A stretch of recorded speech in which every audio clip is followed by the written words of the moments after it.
Now, more on the latest building collapse in New York. You might have heard a few moments ago, I was talking about the Salomon Brothers building collapsing. And indeed it has. Apparently that's only a few hundred yards away from where the World Trade Center towers were.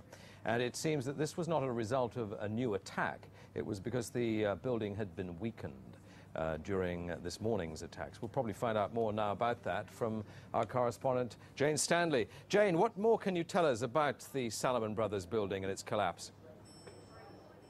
Well, only really what you already know. Details are very, very sketchy. There's almost a sense downtown in New York behind me, down by the World Trade Centers, of just an area completely closed off as the rescue workers try to do their job. But this isn't the first building that has suffered as a result. We know that part of the Marriott Hotel next to the World Trade Center also collapsed as a result of this huge amount of falling debris from 110 floors of the two twin towers of the World Trade Center.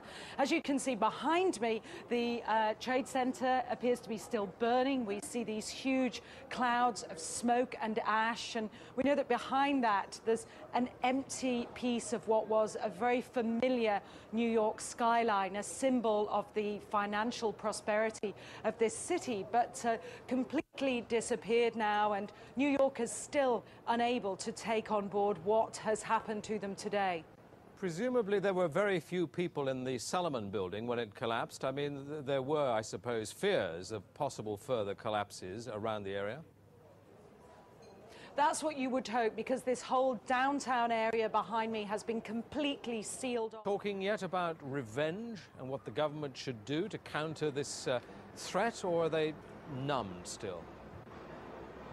I think people are still numb, and I don't think people are talking about revenge in that way at all yet. I think people are still too traumatized. We don't know how many people have been killed.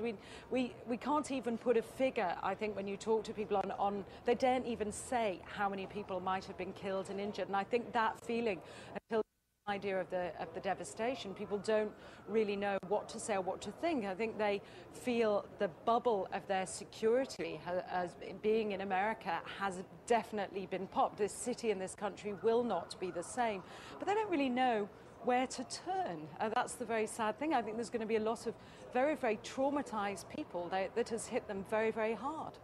Jane, I think many of us, when we heard the news, perhaps on the radio earlier today, were completely flabbergasted by it and just couldn't comprehend it. I mean, it almost sounded too far-fetched. I was wondering what it's felt like for you being in Manhattan. Well, unfortunately, I think we've lost the line with Jane Stanley in Manhattan. Perhaps we can rejoin her and follow that up later.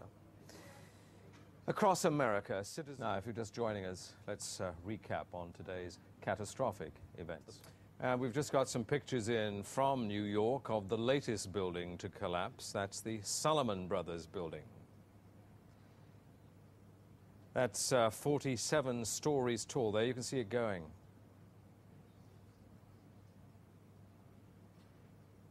That's 47 stories tall. There you can see it going.